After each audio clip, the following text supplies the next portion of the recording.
नमस्कार। आज की कहानी है शेर आया शेर।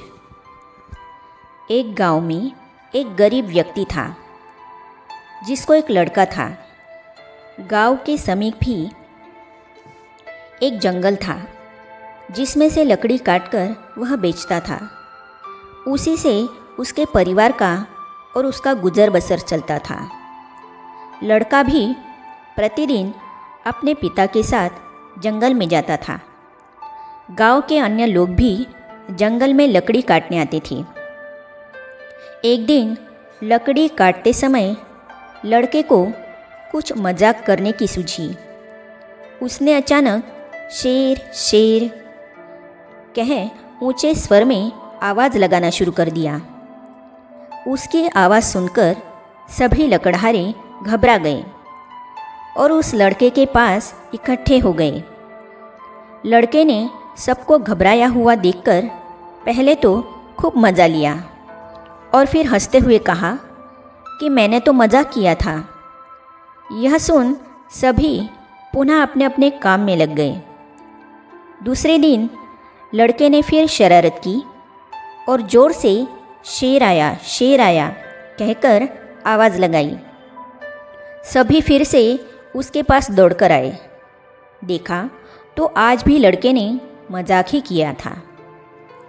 तीसरे दिन सचमुच एक बड़ा शेर बकरियों के झुंड के लालच में आ गया।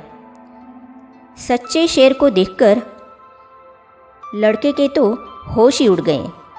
भयभीत होकर वह ज़ोर ज़ोर से चिल्लाने लगा, शेर शेर। इस बार किसी ने भी उसकी पुकार पर विश्वास नहीं किया। सभी ने समझा कि लड़का अभी भी मजाक ही कर रहा होगा और कोई भी उसकी मदद के लिए नहीं आया। जब उन्हें पता चला कि आज सचमुच शेर आया है तो वे सभी दौड़कर लड़के के पास पहुँचे, परंतु तब तक तो देर हो चुकी थी। लड़का बुरी तरह से घायल हो चुका था। इसका आध्यात्मिक भाव है।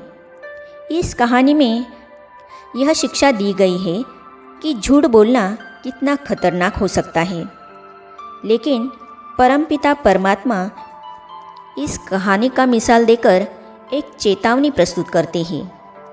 परमात्मा के बच्चे दुनिया वालों को बार बार यह चेतावनी देते हैं कि अब विनाश हुआ कि हुआ, परंतु कितने ही समय से विनाश की बात सुनते आ रहे हैं, लेकिन विनाश तो होता ही नहीं है।